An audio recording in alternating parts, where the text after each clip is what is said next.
If you are a high achieving woman who has felt like she has lost her feminine divine energy trying to make it in this masculine world, you do not want to miss this next episode because we've got some guidance for you ladies out there right after this. What is mindset? Our mindset is based on what we believe, and anything we believe in, we put into motion. I have spent my life putting the mindset of perseverance into motion, and now I am here today to share my journey along with others whose mindsets have changed the course of their lives. Hi, I'm Mindset Coach Lorraine Lindsey, and I believe that if you can change your mind, you have the power to change your life. So are you ready?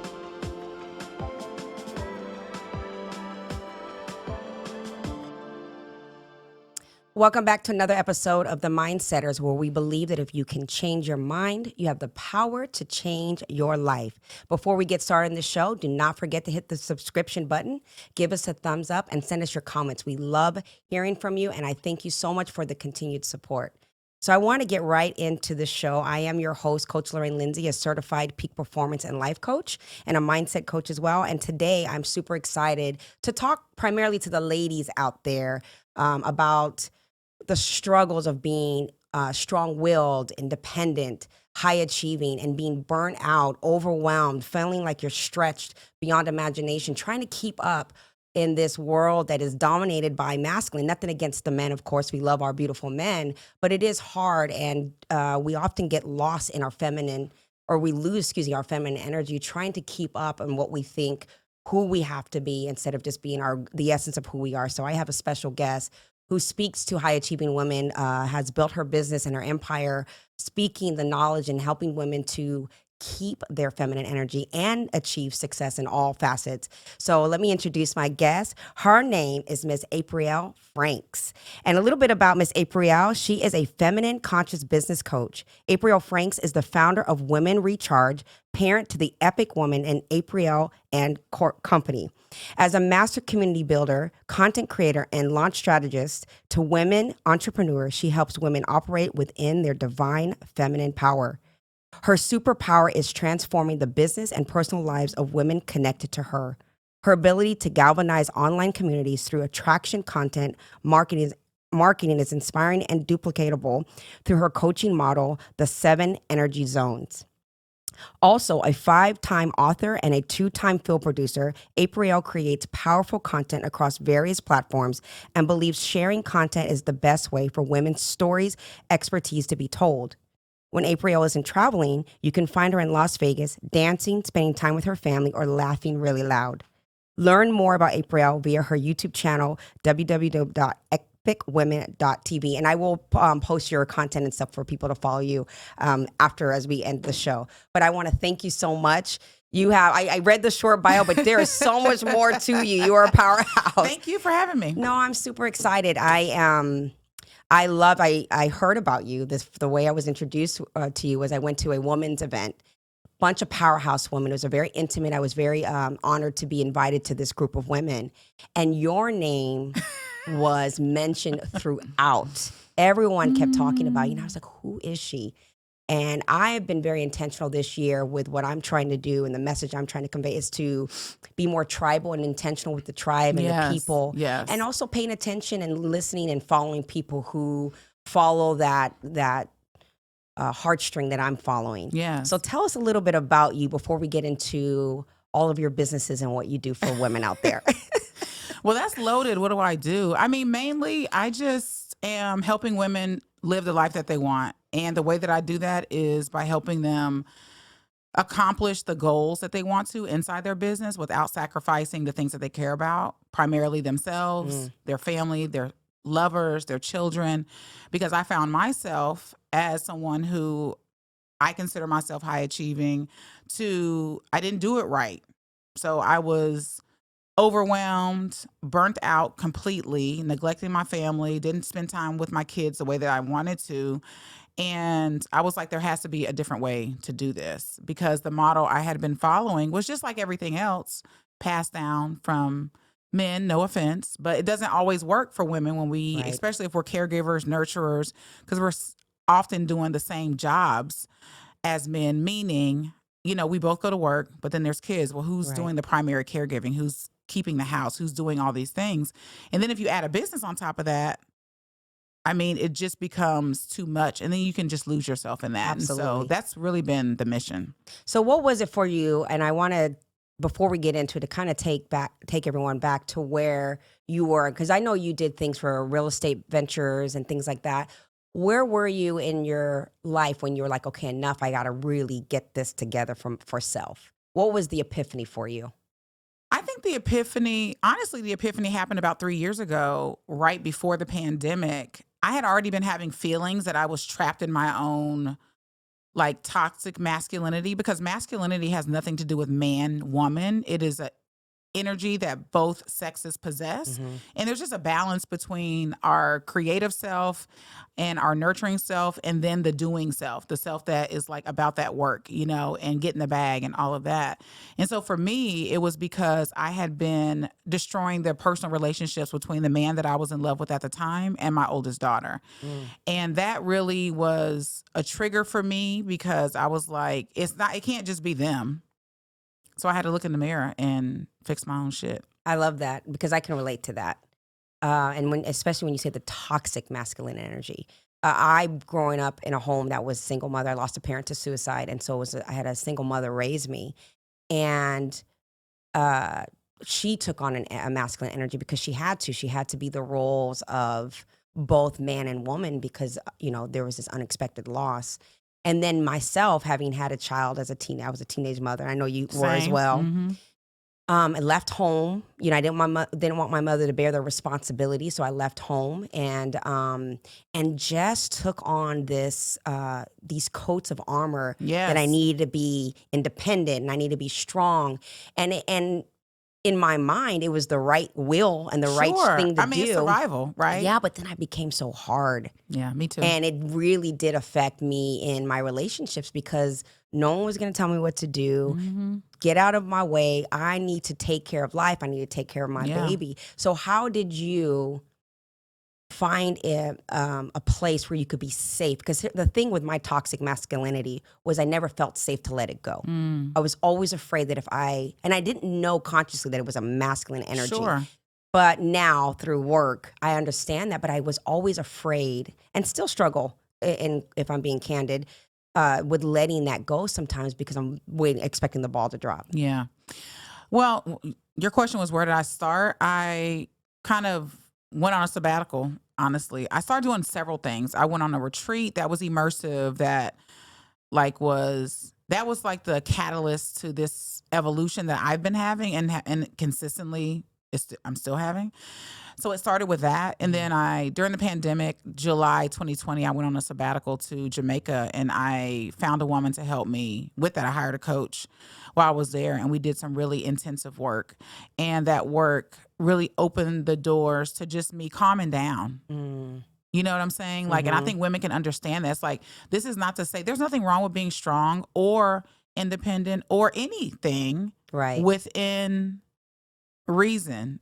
Right. You know what I'm saying? There's just, if it's too much of anything, it's not a good thing. Right. And so that's kind of where I found myself. So during that sabbatical, I learned a lot about me and a lot about the things that I had just been carrying over the years. Mhm. From survival, which is all trauma based, right? So you're I'm trying to survive. I don't have time to be nurturing. I got to pay bills. You know what I'm saying? And I was a single mother as well early on when I was 18. And so doing that work really was a catalyst to the work that I have then subsequently been doing. So I also have gone on psychedelic journeys. I have therapy. I do the self-work as well. And all of those things contribute to healing, and then we get to choose who we want to be and how we want to present ourselves, because that also really was a choice. Right. Sometimes because you're so busy doing stuff, you don't feel like it is, because it's I have to do X, Y, and or Z. But the truth of the matter is, it really is a choice. And even if we're afraid, we still have a choice. Right. Right. And so I could totally relate to what you're saying. It's can I trust myself enough to be vulnerable enough to be just the woman that I am? Can I trust myself enough? Am I going to be taken advantage of? Are people going to think I'm weak? Because there's so many environments where we're made to feel less than Right. because we are exactly who everyone needs us to be, which is so interesting to me. Right. Men need us to be, they want us to be nurturing, but in certain environments, you feel like that's appropriate, but not here. Right. Time and it's place. like, when the hell do you want this? Right. You know what I'm saying? Like, I don't know how much I don't know how. You can speak freely, please. I'm like, do I got to be on my knees? Right. Is it okay that you know what I'm saying? Like, come on, like where are the lines? And so I think when women start to trust themselves more, and we can communicate with compassion, and we understand like that our feminine power is actually more powerful. Absolutely. Yeah. Than having the masculine front. Because you have it's a mass. It almost feels like it's a weight that you carry, right? It's like you have to have this brute strength. Yes. To carry something that isn't innate. Yeah.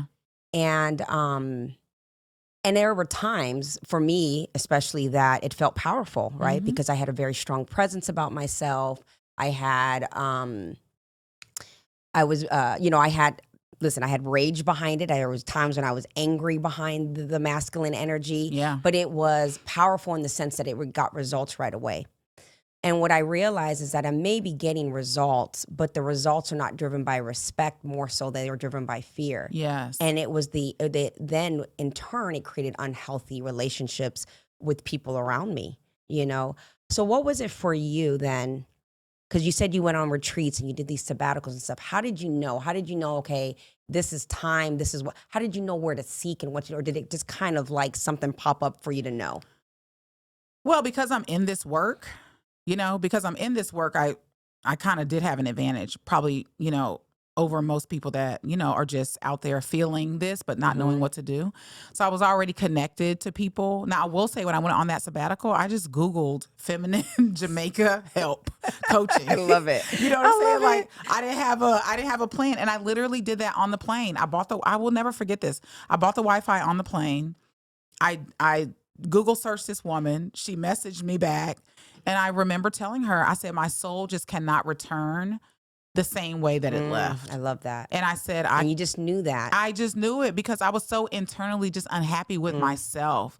And I knew that there was another part of me that I was repressing and I didn't want to anymore. But I didn't know how to be that person without the cloak. Right. You know what I'm saying? Yes. Like, I knew it. Like, in my mind, I'm like, which one of me wants to respond? Because, you have that knowing, right? There is that knowing that happens inside of you. Yeah. But the thing sometimes is that although we know, we just don't know what to do with that. We don't know how to, you only have whatever tools you have. Yeah. And if you've been operating for so long in a certain kind of way, then it's hard to like switch off to something else. So to what you were saying, just in reference to like, where do you even know where to start? I mean, you got to look within your network. And that's exactly what I did. I started doing that. I'm on Google, because you have to know that other people are feeling the same way you're feeling, no matter what your scenario is.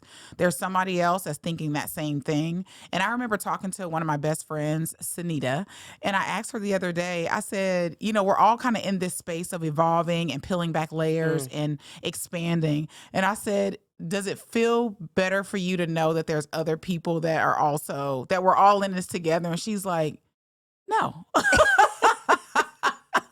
She was like, no. She's like, I'm ready for my transformation, my evolution now. And I think people should just know, though, that we are all really in this together. And the pandemic, I believe, has taught us a lot about us. Absolutely, yes. I think it created the space we needed to have these types of conversations. And I'm going to circle back a little bit because you know what?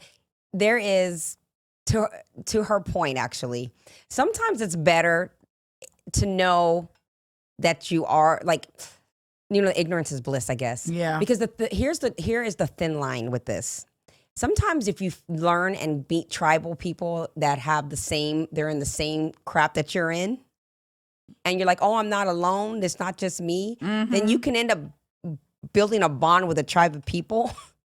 And then you're with these like-minded people and you're not going anywhere because of that. So sometimes you have to set your journey as though it's just you on that island by yourself.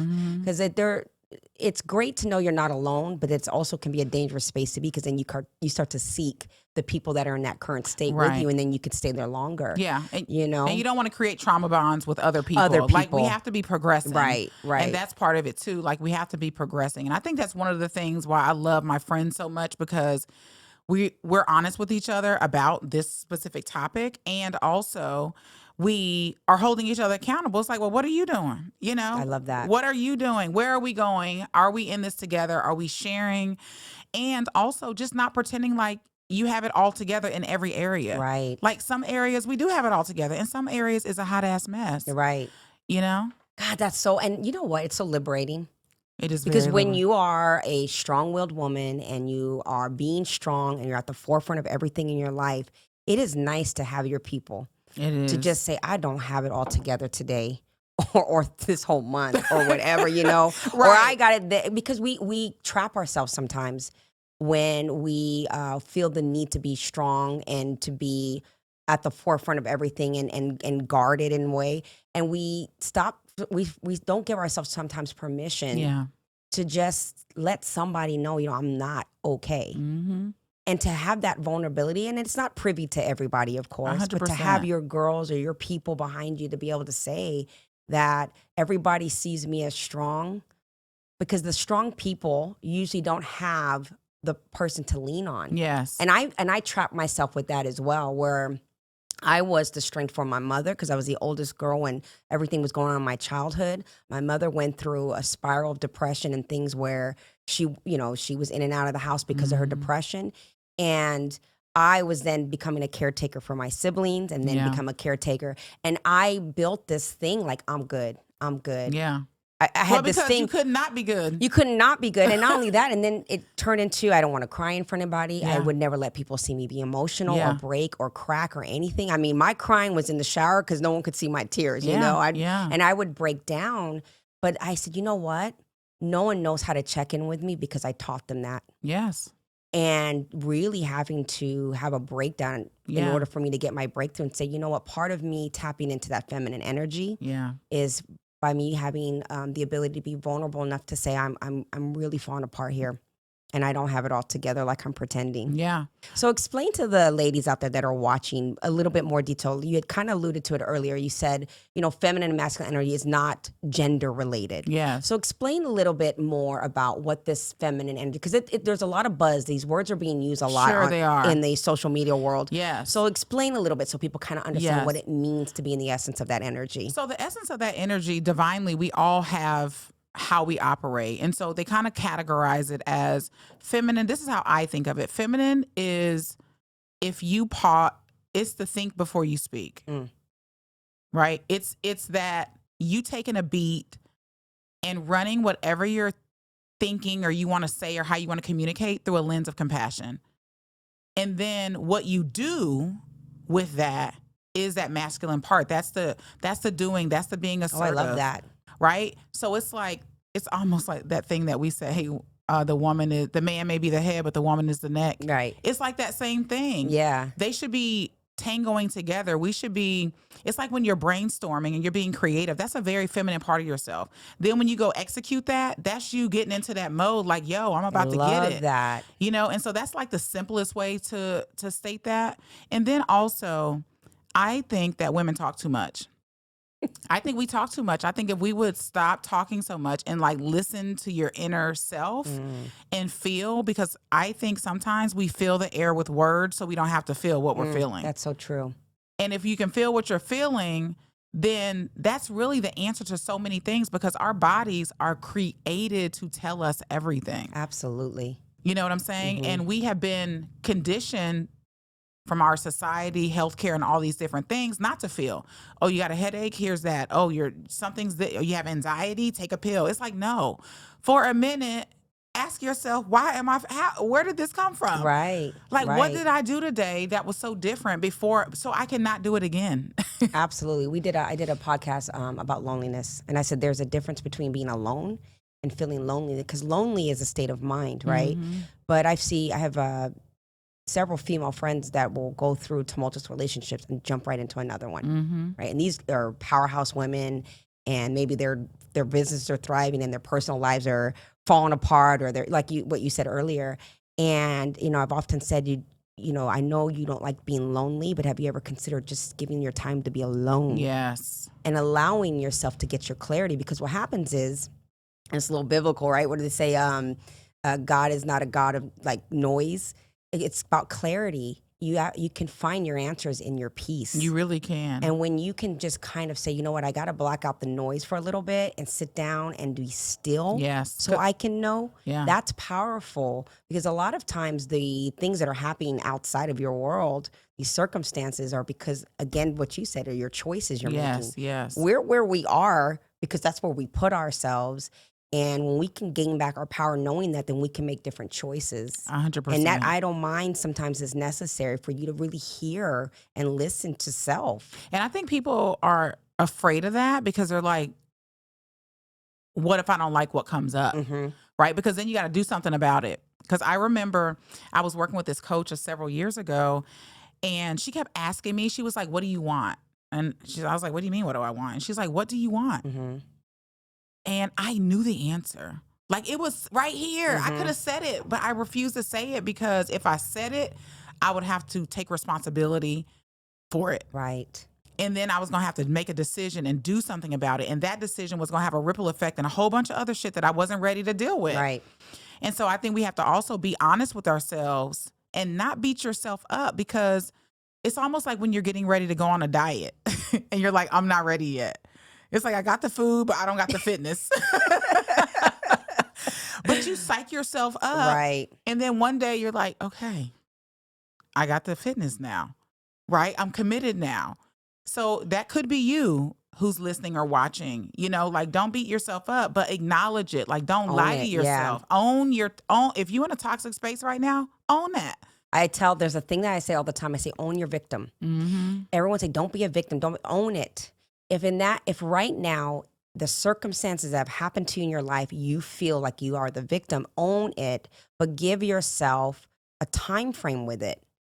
Don't wallow in it and let it be a subconscious cue for you. Yes. And that it becomes a habitual thing that you get to now become this identity construct as a victim. Yes. Just be like, no, today I feel like a victim because these things happened to me. Yeah. These are the feelings. Again, how do I feel it? Where do I feel it in my body? And let me be angry, mad, upset, whatever it is. Yes. Let it all come up. Yes. Because you'll be surprised when you own it and you say, okay, I tell myself when I feel like I'm in my little victim attitude, right? I was like, you got till midnight to be this victim. Exactly. So do what a victim does. Exactly. Wallow, Cry. eat too much, cry. I was screaming, whatever. Complain. Then at midnight, at 12:01, Yep, you're done. you're going to ask yourself, was that enough or did you need another day? And every single time I ask myself, That's enough. I almost feel silly to do it again.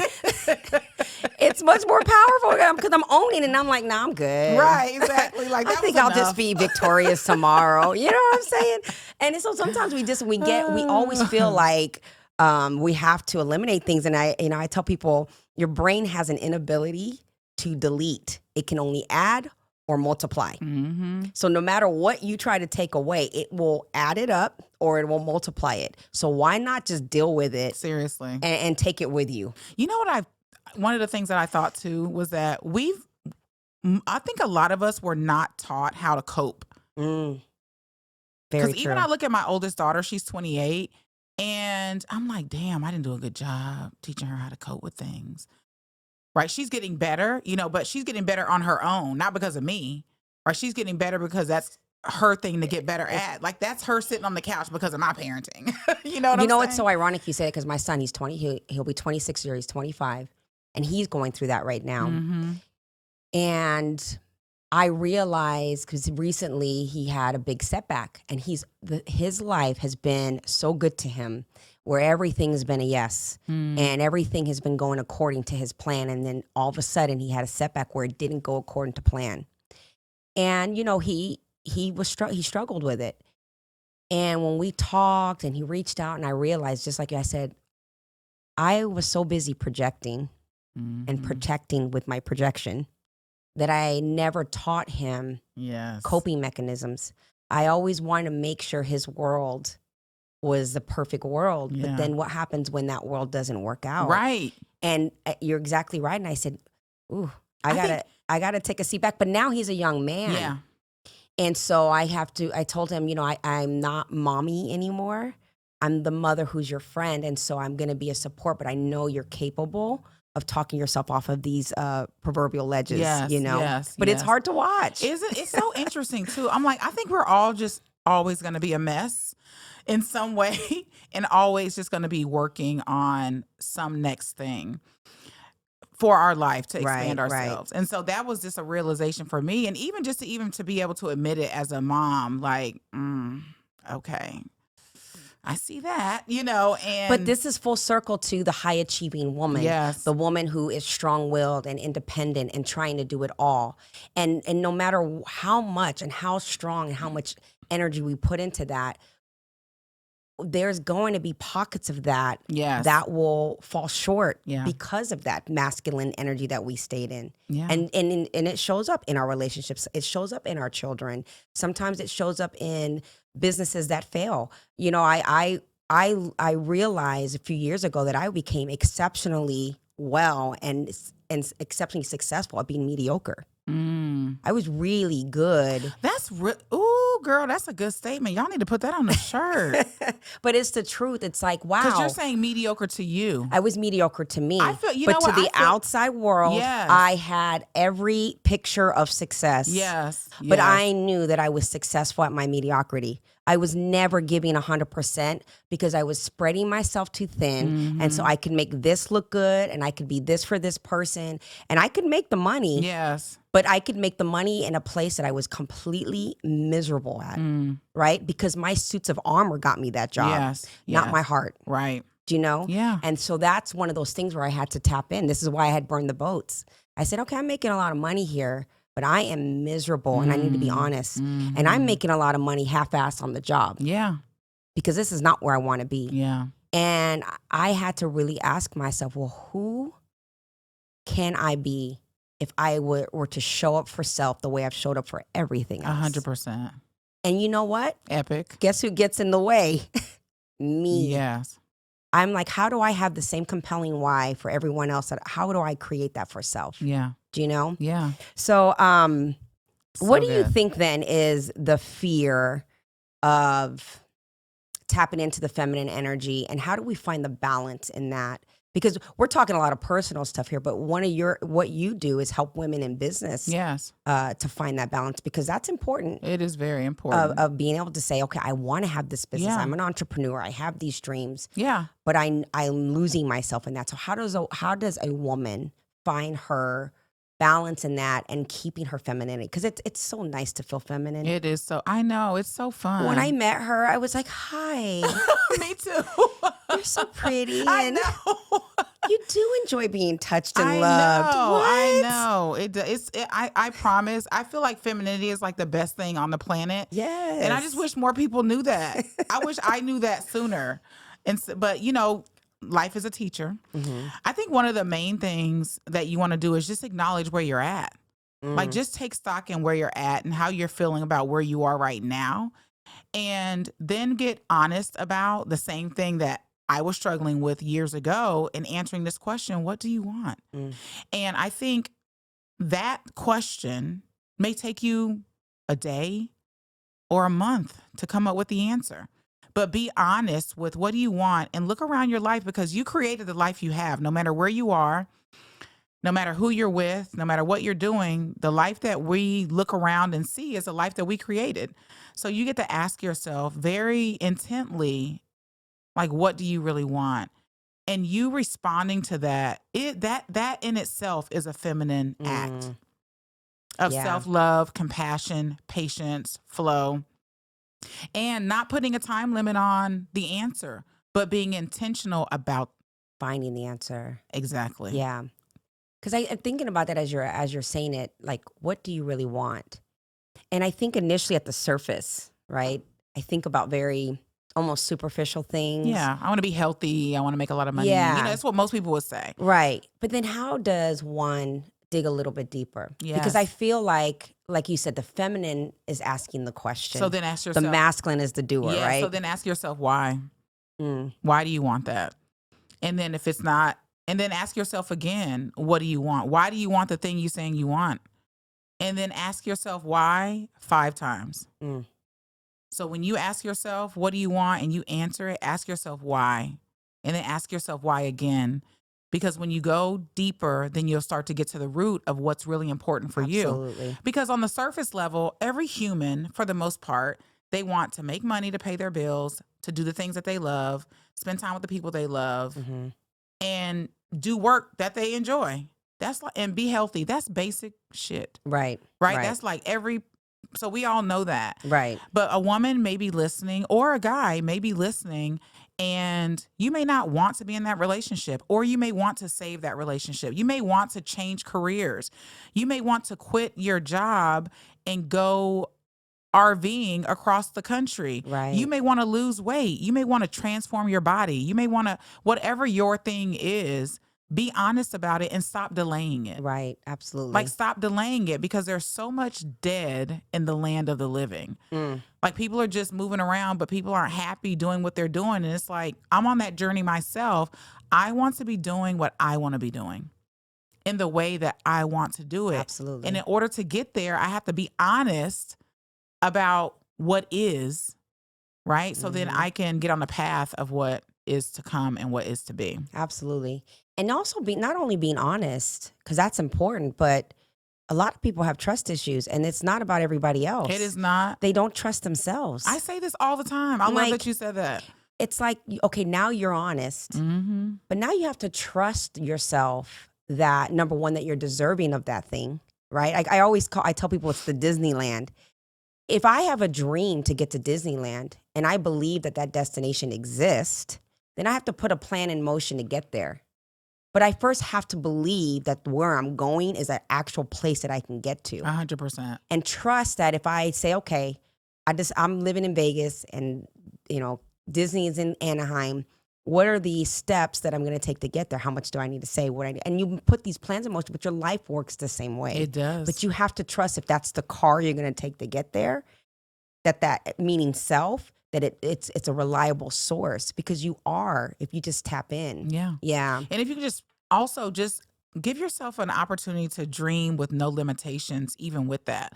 I think that it's kind of like when we play, Mm-hmm. like, our guards down, we're having such a good time and we're creative. We don't put limits on ourselves. And then once we get into this adulting mode, then suddenly you can't do this, but what about that? And you start boxing yourself in. So even in this exercise that you're doing with yourself, allow yourself to do it with a childlike energy and spirit, and love that. because because to your point about the belief, anything is possible. Here I am sitting in Las Vegas, where I live, with you, doing this amazing interview.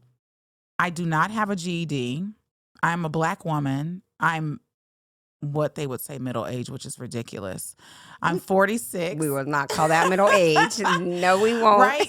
And I'm having a good time doing the things that I want to do. So you get to redefine what life looks like for you. And I love that word, redefine, because that wasn't always your story. No, 100%. Yeah, and it's always continuing. Right. It's like I'm evolving again right now. Like, I'm in the middle of a transformation since the beginning of this year, when I already did so much work before. And now I'm going to a whole nother level. But in order to get to this next place, I had to deal with that back there. Absolutely. You know what I'm saying? Like, it just doesn't come because I want it to. It comes because I'm setting the intention and I'm actually doing the work. And everything you go through in life, I've learned to look at life like, yes, there are going to be challenges. I have surrendered to expectation. I've learned to raise my standard. And the only expectation that I hold is for my own, and the expectation of the standards but I look at life like, okay, shit's going to happen. There's going to be setbacks, but I have a sword. So everything that happens that's a setback for me is a way to sharpen my sword. Yep. And I look back at who I was in my 30s, in my 20s, and I love her, but I don't need to be her anymore. Yeah. And those experiences that I have now, I can stay stuck in them and keep telling my narrative of, this is what happened, but this is the story I project onto what has happened. Or I can separate the two and say, this is what happened, but how does it empower me today? Yeah. How can I change the story in a way that when I deliver the message, it's from a position of power. Because I can't change stuff that happens to me in my life. But I can say I'm armed with a sword and let those things be something to sharpen my sword with. 100%. Yeah. I love that. So one of your big things, and like I said, I was watching all your videos and your stuff on your Instagram and your TikTok, but you emphasize a lot of making yourself a priority. Mm-hmm. And as much as high achieving, strong willed, independent women seem to think that they make themselves a priority, most of the time they fall short of that because they're busy doing everything for everyone. Right. Superficial priority stuff. Superficial priorities, Yeah. love it. So why is it so important? And how does a woman make herself a priority without feeling selfish?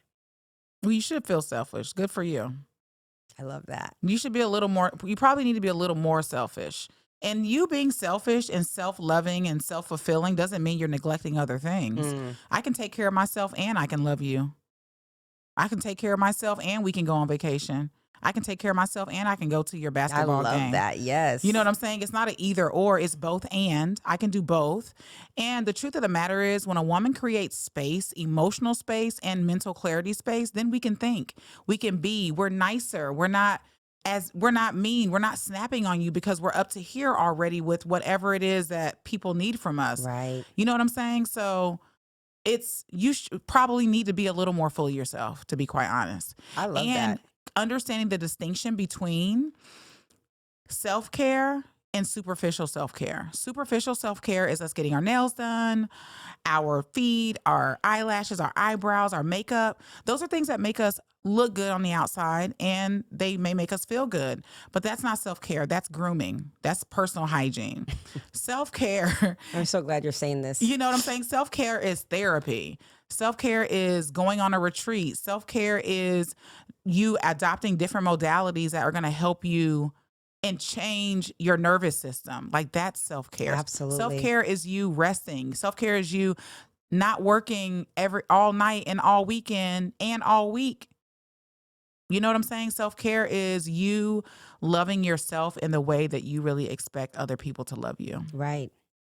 Self-care is loving the way you love. Yeah. To yourself, though. Yeah. You know, I had a friend recently, and I was telling her, you know, she's like, yeah, she's had this problem with this guy, back and forth, whatever. And she's like, no, he says that we need to like work things out. And I said, well, he's cruel. He's mean to you. He mistreats you. And I said, but I ain't mad at him because ultimately it's you mistreating self. Yeah. Right? I said, that's how you have to see it. It's not him mistreating you.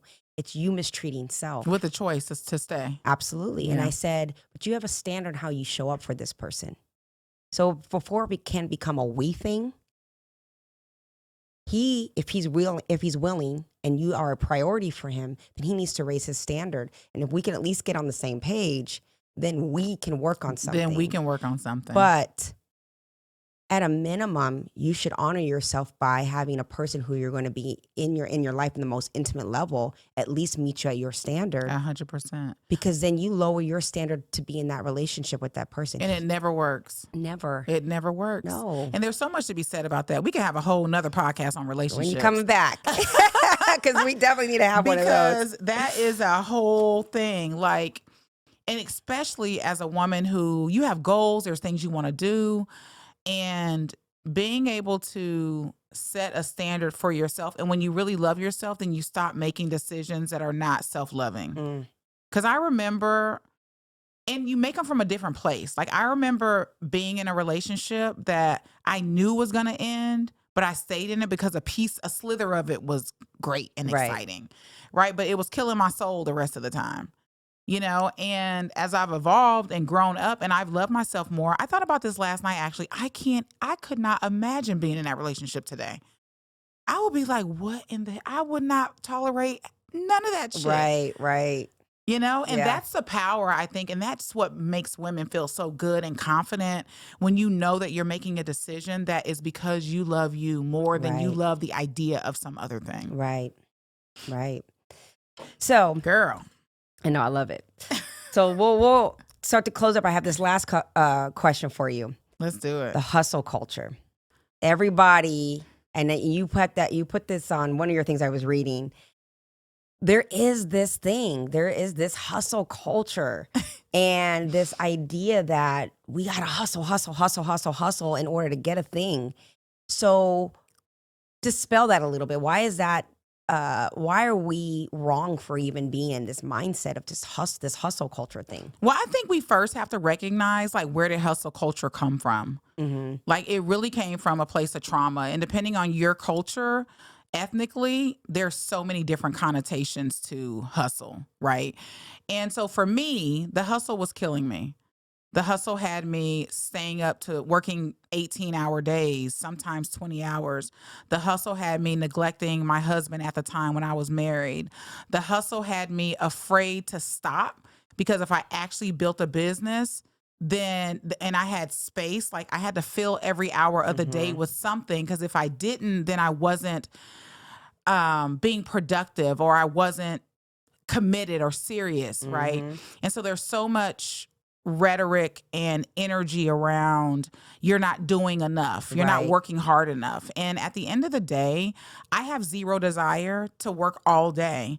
I have zero desire to prove to anyone that I'm committed to what I'm Right. doing by exhausting myself and neglecting things that I love, mainly me and others. And so I think that culture came from a place of fear, systemic, all sorts of things. Right. And we get to choose. So I believe that when you're more strategic, then you don't have to hustle.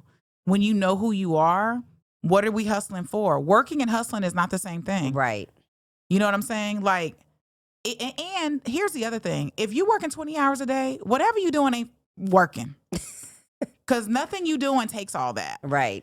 You know what I'm saying? Like, what are you doing? You need a coach, or you need to read a book or watch a YouTube video, because nothing any of us are doing takes all day and night Right. for years, and for many people, decades to do. Like, that's not the right thing. Absolutely.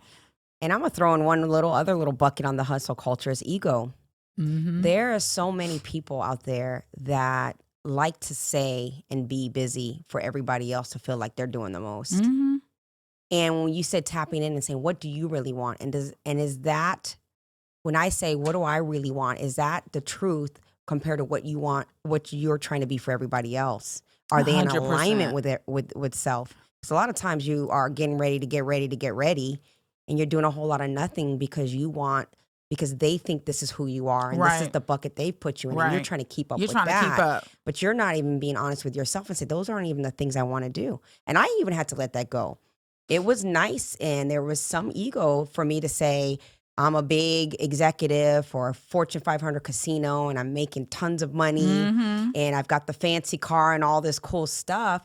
And there was some bit of ego with Like, that. ooh, But behind the scenes, exhausted as I'm shit. exhausted. Yeah. I'm miserable. Yeah. I'm tired of the people that I'm dealing with in that industry, and I'm burnt out. Yeah, and there's so much of that on social media. Like, listen, I love social media, and also I want people to just be more clear of what it's for, especially if you're running a business. Like, stop getting so caught up in what you're seeing. Like, come on. It's like, it's like you're not only following people, you're also a leader. So act like it. Like, and you're an adult. So let's just understand that some people are just putting a facade on just for the purposes Right. of feeding their own internal bullshit, trauma, ego. Right. And you don't have to do that. You know, you don't have to do that. You get to decide how you want to be and how you want to present yourself. And it doesn't have to Absolutely. look like what everyone else is doing. Absolutely. And people are so afraid to like go against the grain. It's like, I almost hate the word follower. You know, that word just popped up with social media, Facebook, and now you got all the, it's like, be a leader, be the leader of your own life and what it is that you're actually desiring for yourself. Because hustle culture had me have a uterus removed. Hustle culture had me on a stage in pain, so doped up just so I can present a speech to people. Hustle culture, you know what I'm saying? Like, it's just, why? Right. Why are you working that hard? For what? To what end? Right. You know, and how much money do you really need? Right. Like, I was talking to a friend of mine the other day, and we were talking about that. It's like, you're not going to make all the money, so stop it. Like, And by the way, when you do, And if you do, it isn't everything. It isn't. There is success, and then there's fulfillment. Yes. And there is a very big difference in the two. Yes. And as far as when I use the word success, I mean in terms of making a certain amount of money and that hustle culture. I've had the cars, I've bought the beautiful homes, I've had it all, and there was an emptiness inside of me. Yeah. And now burning the boats, and even though I'm overwhelmed at times, and I'm trying to do this thing that I have a call to, there's something very fulfilling every time I serve and as a servant to what I feel like my purpose is. Yes. And there's a lot of humility with it as well. It is. And fulfillment is powerful. It is so powerful. And that's what everybody should be pursuing. Girl, you know what I'm dreaming about? I'm dreaming about living on an island. Right, me too. Okay, without a bra, eating fruit, and checking my email once a day. Like, and making good money for whatever my lifestyle is. Like, it's about whatever you want. Like I was saying earlier, that woman that wrote me that she quit her job and she transformed a van into like her living situation. And she just is like nomadic. And she's like, I'm so happy. It's like, do whatever that is. Right. Like, you're not any less And than. by the way, it's not static. If you say this is what's fulfilling me now, if you're healthy and you have your faculties and you're good, you can switch up. You can switch up. You can change it. You can. And it doesn't take some grandiose, epic, massive thing to do. I think the thing that people don't understand is the compounding effect is the most effective way to do anything. Mm-hmm. It's first make that decision, get that clarity, make that decision, and then just do that one little thing today. And then do that one little thing again, and it will compound over time. It will compound. People act like they just have to have it all overnight. Right, and it doesn't work that way. That's why listen, don't get me started. That's why people keep jumping from coaches to coaches. I'm like, you're going to still have to do the work. Absolutely. There is no magic pill. Behind the scenes, we're working hard as shit. Right.